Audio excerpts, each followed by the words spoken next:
My brother accused me of a serious crime years ago, but now the truth has emerged, and I'm uncertain about my next steps. Turning to Reddit anonymously, I seek guidance on navigating this challenging situation.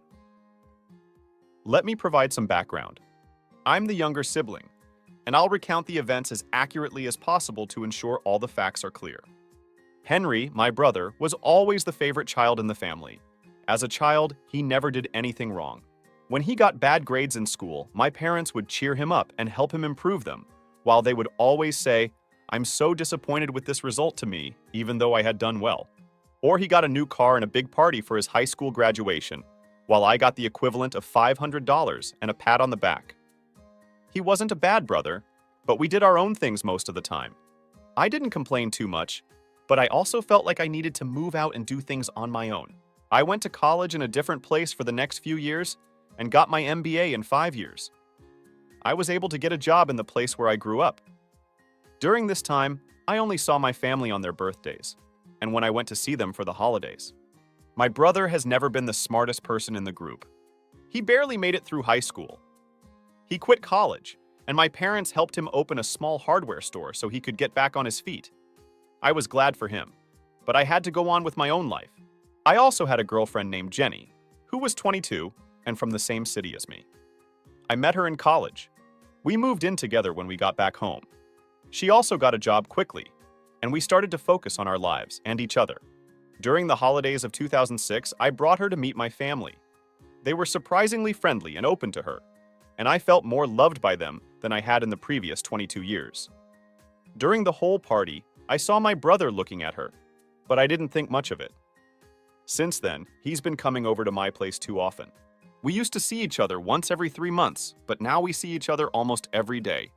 At that point, I had to set limits and tell him that he's welcome to come over sometimes, but I didn't want him to come over every day, especially since he came over in the evening when Jenny and I were both trying to relax after a busy day at work. My parents and I got into a big fight over that. He finally said he was sorry and that he wouldn't bother me again. Then he would only come once a month on a weekend, which was fine with me. He would try to talk to Jenna, but it never went beyond small talk, which was also fine with me. Things went on like this for a while. And then in 2009, I asked her to marry me, and we told our families. We got married in 2010. During that time, I noticed that my brother had a +1, and he told us that he was dating her. For this story, I'll call her Kate.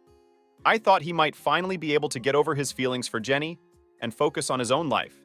They moved quickly too and got married almost 9 months later in 2011. Our marriage was going well, and we had 2 daughters, Alice in 2011 and Sarah in 2013. But my brother's marriage didn't work out the way they had planned, and they split up in 2012. A few weeks after the divorce was finalized, Kate sent me a message saying that Henry was crazy about Jenny, and that was the main reason they broke up. I told her I was sorry and wished her well. Jenny told me that Kate was always a little cold and distant with her from the start. I chose to talk to my brother in front of the rest of my family and ask him why his obsession with my wife is ruining his life. He didn't expect the question, so he lied about everything. We got into a big fight, and in the end, I forgave my brother and told him he was no longer welcome in my house. Jenny and my parents both talked to me and helped me see that he was still family, no matter what. So I chose to get along with everyone. Then, it seemed like he was really trying to get better, so we went on with our lives. In 2015, I can still remember that day like it was yesterday. It was July 25th, and I had a lot of things to do. Both of our kids went to see their grandparents with my wife. I got a call from my dad after lunch. He was very angry and told me to come to their house. As soon as I walked in, I could feel a lot of stress. My wife was crying, and my parents tried to make her feel better. Some of my cousins and aunts and uncles were also there. When I asked what happened, my parents called me the saw person. I was surprised and puzzled. They said that I had saw the girl at a party I went to a few weeks ago, and then told her not to tell anyone, or there would be consequences. Amanda and I had been friends for a while. We went to high school together, and she was part of a larger group of friends that I sometimes hung out with. According to her, I followed her to her car after the party, which was at a club, and did it there. She showed my wife screenshots of what she said was the call and told her the whole story. My dad hit me hard, and both of my parents told me they didn't want to see my face again. Jenny was angry and said we're done.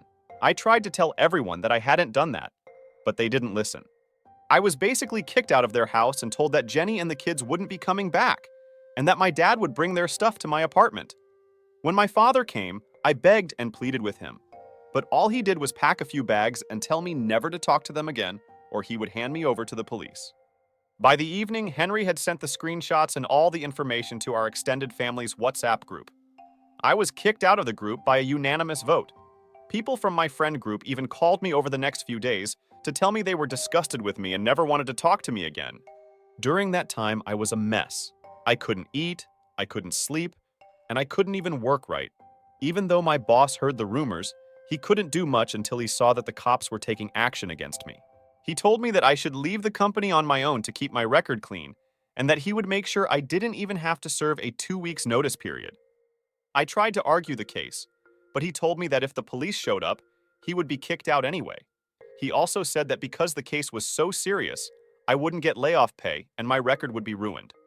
I reluctantly agreed to what he wanted, and I left the organization a few days later in the middle of August. When I was still sad, the court sent me 2 papers. One was a letter of disownment, and the other was a divorce petition.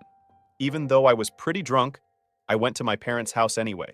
When my brother saw me, he beat me up and said it was good that I was kicked out of the family. By the time he was done with me, I had blood coming out of my face and could barely stand. My parents and wife stood back and watched, but they didn't do anything. After a while, I was able to get up, but I was a mess of tears and realized I had lost everything and everyone I knew. I didn't leave my room while the divorce was going on. It worked out as well as it could. I didn't have to pay child support or alimony because I didn't have a job, and my now ex-parents said they would pay for the child. By January 2016, I was no longer married, but it was hard to put my life back together. During this time, I also wanted to talk to Amanda, but the more I thought about it, the more I realized that it would have made things worse for me because my country has laws that favor women. All it would have taken was one phone call for me to get 5 to 6 years in jail. In February 2016, I was in a serious accident that put me in the hospital for 5 weeks. The staff told me that they called my emergency number, which was still Jenny at the time, but she hung up and no one came.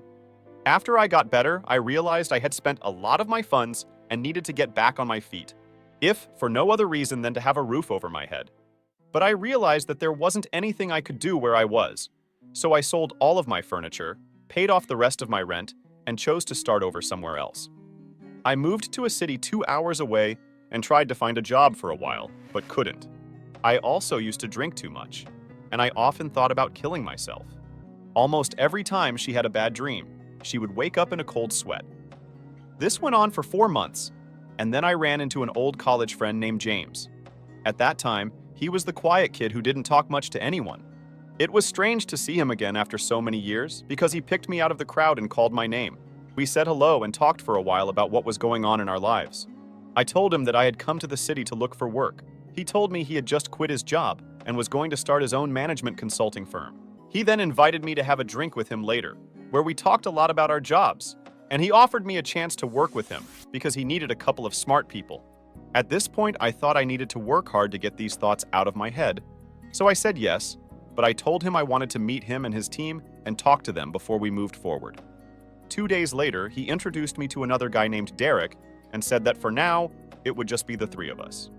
I shook Derek's hand and told them I had something to say before they went any further. I then told them everything that had happened to me during that time, and how I had been rejected and divorced because of it, crying in between. James and Derek told me they felt bad for me, but they also said there would be no problem if I didn't have a crime record. I told them that the cops never came to my house, which made them happy. James did say that he was going to ask someone to do a full background check just to be safe, and I got his point and agreed with him. During this time, I was renting a rundown place to live in order to save money. I was patient and waited for 2 weeks, but I also looked for other jobs in case things didn't work out. James called me 2 weeks later, and we met up later that day. He told me that I don't have any accusations on my record and that I was welcome to the team. After that, I dove into my work and started going to treatment on Derek's advice. I also joined a gym and took out a lot of my anger on the punching bag. This helped me go from an average weight of 70 kilograms to a fit 98 kilograms. Derek and I became gym buddies, and since he was about Henry's age, I thought of him as an older brother. By the end of 2018, I had a lot more control over my life. My coaching business was doing well, and money was coming in. I found a nice apartment in a good area and rented it out. The bandage also started to come off, and I knew I had to take some steps to move on. I went to a courthouse to properly change my last name. I took Derek's last name after getting permission from him and his parents. They thought I was a nice guy and included me in a lot of their family events, like Derek's wedding, so this was also a way to thank them. I tried dating a few times, but because of my mental problems, it never worked out. In 2019, I started dating Kim, who was half Korean and half Italian. She used to work at a coffee shop where I bought my coffee and sometimes sat down to drink it. That's where I met her. We only saw each other for the order, but once when Derek and I were there and he saw that she was always looking at me, he told me I should ask her out. I went up to her and asked her out for drinks later that day, but I was a little nervous. We went on a nice date, and she said she hoped to see us again. I knew this date would end the same way as my other dates. I'd tell them about my past, and they'd leave. I didn't blame any of them, though. The second time I took Kim out to lunch, I chose to tell her about my past before she went any further. I did this so she could make an educated decision. It was like she was caught off guard. I told her that I would never do that to anyone, and that I'm still trying to get over the fallout. I also told her that she needs to know what she's getting into before we go on any more dates. A few days later, Kim called me and said she wants to get together. We met at the coffee shop where she worked. She told me she trusts me and wants to give it a try. At this point, I was doubtful, and even cried a little because I couldn't believe that my life could even start to get back to normal. We went on a few dates and had a great time together. I felt like I could finally start getting better. I took my first trip in a long time with her to Europe, and we both had a great time. When the C virus hit in the year 2020, we stayed in touch by phone and FaceTime. When things started to get back to normal in the second half, she asked if she could move in with me, and I said yes. She had been fired from her job at a coffee shop and was looking for work. She was a great cook, so I suggested she try to set up a place and go into the food business. By the middle of 2021, with the help of her parents' money, she had set up a cloud kitchen that brought food to the nearby areas. Our lives were both going well. I still had a lot of emotional problems, but I no longer thought about killing myself. But I still had dreams sometimes. Kim told me in February 2023 that she was pregnant, and my feelings were all over the place. I went from being thrilled to starting over to crying because I missed what I used to have. Kim made me feel better, and we both fell asleep holding each other. A few days later, I asked her to marry me, and she was thrilled. It seemed like things were finally moving in a way that would let me have some peace in my life. We were going to get married, and all the plans for my wedding in mid-June of this year were in full swing. I'm sorry this post is so long, but I wanted you to know how crazy things have been for me, so I had to tell you everything. At the end of May, I got a call from a number I don't know. When I answered, I could hear someone crying. She said, "Hi, this is Amanda." I knew that voice right away and cut the call, trying not to get angry. Kim was with me, and when she saw how sad I looked, she came over to help. I tried to hold back my tears and anger as I told her who it was. When the phone rang again, Kim picked it up and put it on speaker. The man on the other end said he was Amanda's fiancé and that she wanted to apologize for what she had said before. He got on the phone and kept saying she was sorry over and over again while she cried. All the time, Kim did most of the talking, while I broke down in tears and didn't know what to do. So, Kim said they'll call back. She then called Derek, who listened patiently as Kim told him what had happened. He gave me a hug and suggested that we set up a meeting with a lawyer so that her confession could help if there were any problems in the future. I called my lawyer and told him what was going on. He said he would set up a meeting in his office and gave me a date and time. I called Amanda and told her to come to my lawyer's office where we'd talk about it. We met at his office 3 days after that. Amanda looked like she was almost dead, and her boyfriend was the only one with her. My lawyer set up a camera in the meeting room to record the whole thing. I asked him to be a mediator, and I asked Kim to come with me. We sat on opposite sides of the room, and she began to talk about what had happened back then. A lot was said and talked about, but here's the main point. Back in 2015, she was seeing my brother, but no one knew. He was the one who came up with the SAW plan, and she went along with it because she loved him so much and would do anything for him. He got a new phone and stole my profile picture from my WhatsApp number. Back then, they used it to make the fake screenshots by talking back and forth with Amanda. I went from being sad to being angry. If it weren't for Kim, I probably would have been charged with an attack. Kim was angry and upset, partly because she was pregnant, and she tore Amanda a new one with her words.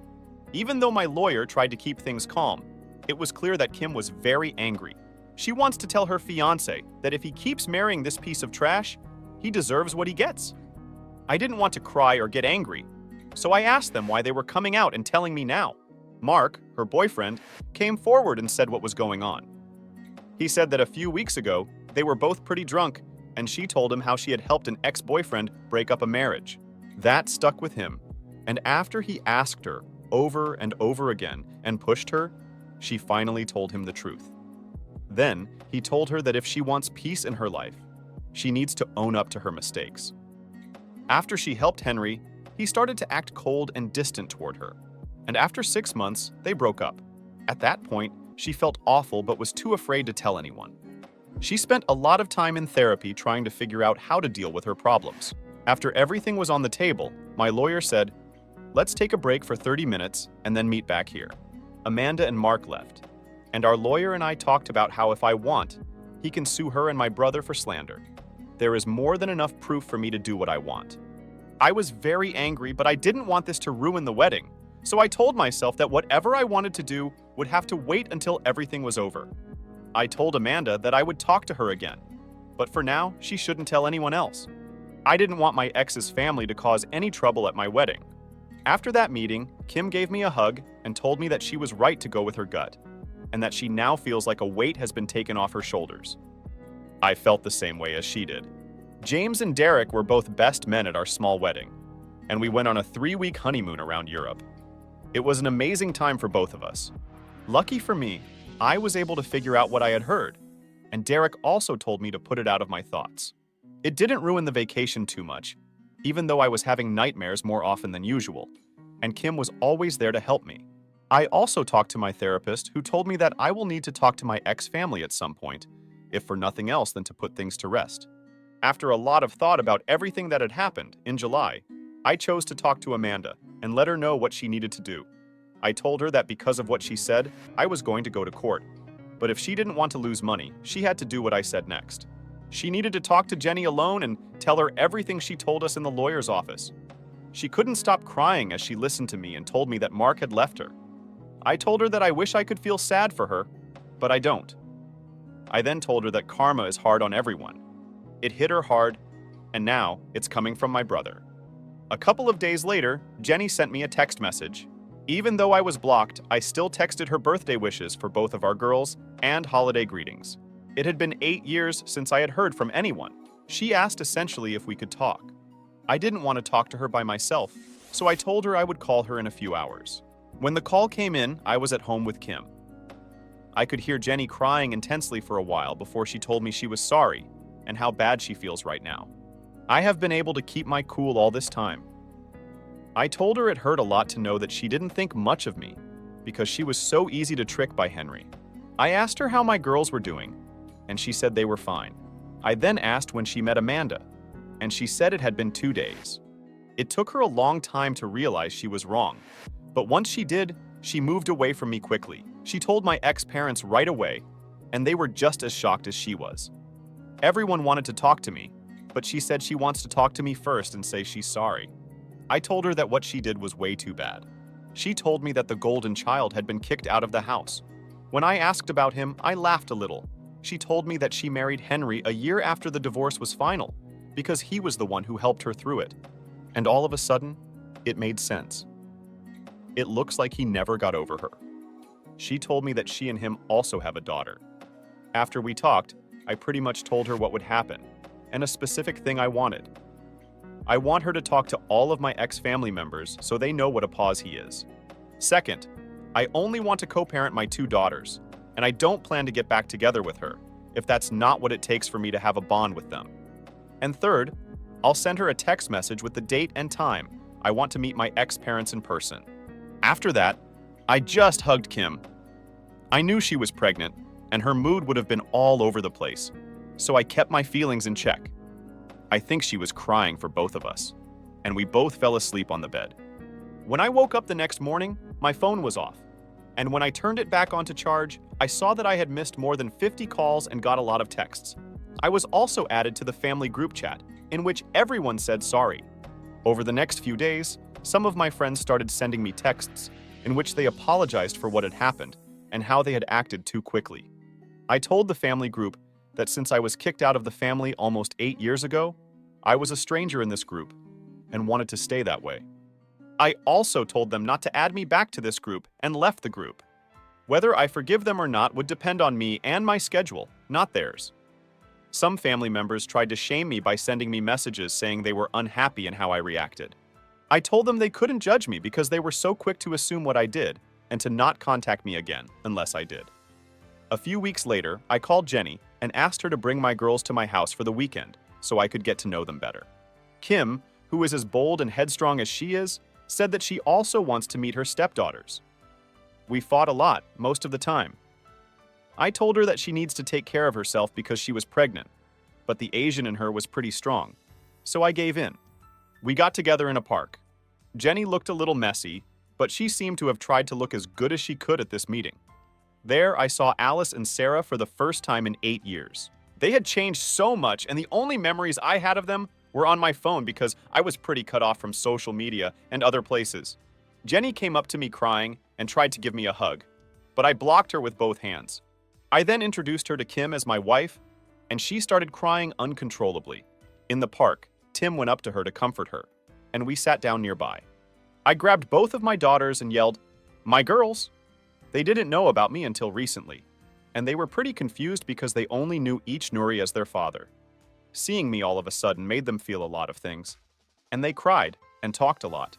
By the end of the day, we told each other what had happened in our lives. She told me that a year later, she got married to Henry. He took care of her for the first few years. After that, things settled down, but he still couldn't make his gardening business profitable. So Kavirus basically forced him to close up shop. His parents were now using money from their savings to make ends meet, and even though they told him to start something new, he never did. She said that she is getting a divorce from Henry because she can't stand to see him. I told her that she can do whatever she wants and that it doesn't affect me. I told her some things about what would happen next. Basically, I wanted Alice and Sarah to join me in family therapy meetings in the future so we could all get better. They were taken from their real father, and it was time to make things right. I want to be a part of their lives. I also wanted them to spend weekends with me and Kim, but I told her that would have to wait because Kim and I are going to have a baby soon, and I want to put all of my attention on that for now. The last thing she told me was that my parents wanted to talk to me. I told her she was wrong, and that they were not my parents. I still had the letter of disownment they sent with the divorce papers, but I had nothing to do with them. But both she and Kim said it would help me put an end to things with them, so I said yes, and told her I'd let her know when and where I wanted to meet them. I got her a room at a hotel, and told her that I wanted her to stay in this city for the night because it's Sunday, and I want to spend more time with my girls. We were together again on Sunday, but this time I took them to see the sights and show them around the city. We all had a great time. Before they left, they both gave me a big hug, and I told them I'd see them next week. I told her that she doesn't have to drive the girls to the family therapy meetings because I will take care of them. My therapist gave me a good recommendation for that city, and we had a good first meeting. However, she made it clear that sooner or later they will need to know what my ex-brother did, and I told her that they will. I'm going to talk to my ex-parents at some point, and even though I call them ex, I still care about them. I'm not sure if that makes sense. How do I deal with Henry? I don't think I ever want to see his face again, but I'm not sure if I should go after him and ruin him with a defamation suit, even though I know he has a daughter with my ex-girlfriend, and that anything I do to him could affect her.